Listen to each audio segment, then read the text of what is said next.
Hello everyone, welcome to my channel, The Mothership Project, and today we will be talking about how to raise readers. So one thing common among all parents is I think every one of us wants our children to have a love for books, to enjoy reading. And why not? When you introduce books to your child, you are opening up a world of dreams, possibilities and knowledge to your child. So it is the obvious choice. But how to start? How to introduce books? How do you make your children love books? So stay tuned. So many years back, this is how my father introduced me to reading, by reading himself. I don't remember a single day when I saw my father without a book, and that is how I developed an interest in reading. I would just try to copy him and pick up a book myself and start to read or pretend to read, and I think that is the most easiest and efficient method in which you can introduce your children to books. Now, I understand that not all of us are into reading, so of course you can start now along with your child, or you can just read anything that interests you. It could be a sports magazine, a fashion magazine, or a pamphlet, a cookbook, whatever it is, just try to read yourself as well. Now, a lot of us who do enjoy reading books, we have shifted to Kindle or e-books, good as that may be, but a child who is 3 to 4 years old will not know the difference between a Kindle and a phone and a tablet. So he will not see that you are reading a book on Kindle, he will see that you are on an electronic device. So my suggestion would be to just switch to paperbacks for some time, or at least try to include a few paperbacks in your reading list so that your child knows what a physical book and reading a physical book looks like. So I would suggest that you switch back to paperbacks.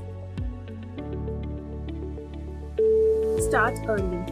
You can start a bedtime story routine as soon as your child is born. Your child is a few days old, you can start doing that. And when you reach to your child, you are not only introducing him to books, but you are also strengthening the parental bond. And when you do reach to them, modulate your voice, use hand actions, make the book come alive. Don't read it in a boring way like we read when we reach to ourselves or to an adult. No, you have to make the book interesting to your child.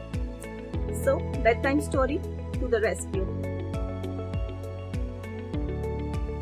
Reading is a good habit, but it is not a make or break situation. As adults, some of us like to read and some of us don't like to read, and it is not that people who don't read are losing out on something.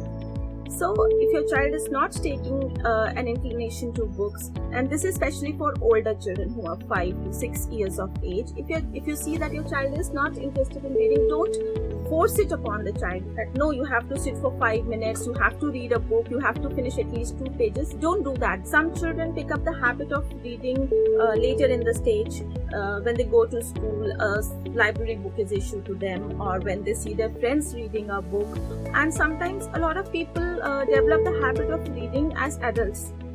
So if you force that thing on your child now, you are killing the interest that might sprout out at a later age. So don't force your children.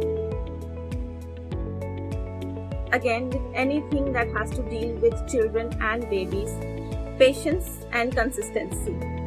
And yes, children have a low attention span. They will not sit down with you for an hour or even for 15 minutes to read a book. No. So if your 8 to 9 months old child is just listening to one sentence or reading one sentence with you, that is good enough. Gradually the attention span will increase. Your child will move from one page to another page and then to a whole book. So be patient and be consistent. Now, that is the biggest mistake I think all parents make. We try to make a separate reading corner for our children because it looks good, it's the cute little reading corner in your baby's room. It fits the perfect room tag, but that is not how your child might see it. Your child might see it as an isolation technique or a timeout technique, that my parents want me to sit in that corner for 5 minutes, 10 minutes and to read a particular book or to read something. So what you have to do is you have to keep the books along with all the other toys, and there should be no distinction between a book and a toy. Your child should see that book is also a way to entertain oneself. So keep the books somewhere where your child can see them and reach them. So it should be accessible at all times. From the very beginning, especially in our culture, we are told that books are very sacred, which is true, they are. But a baby or a child doesn't know that. So a baby who is still exploring, who is teething, who is putting everything in his mouth, who is grasping things, will do the same with books as well. And you have to treat it that way, the way you treat when he does the same things to other toys. Don't scold the child that don't do this to the book. Don't stamp on the book, don't tear the book, don't do all these things, because it will only make matters worse. And your child will eventually dread going near books. So don't do that. Consider it a learning curve for you as well as your child. He will explore the books, tear the books, learn not to tear them, and eventually start treating them nicely. So when your child is 2 to 3 years of age, they have a particular interest and all parents are aware of it. Like Kabir has been obsessed with helicopters and aircraft since he was, I think, 1 year old. So whenever I order books from him, I make sure that I order a few of his helicopter and spacecraft books so that it keeps him interested. Or whenever you are buying books for your child, it is always better if you involve your child in the process. You can ask your child to select the book and which book does he want to read, and the child would be very happy to choose a book for himself and even happier to read it.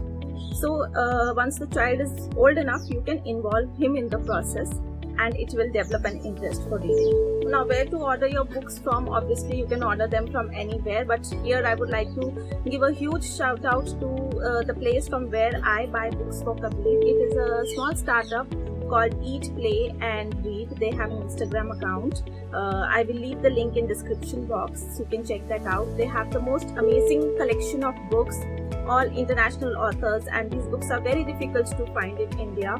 You will find them over there and they are very reasonably priced. You must definitely go and check their website out and order some books from there. That is all for today. I hope these tips will help you introduce books to your child.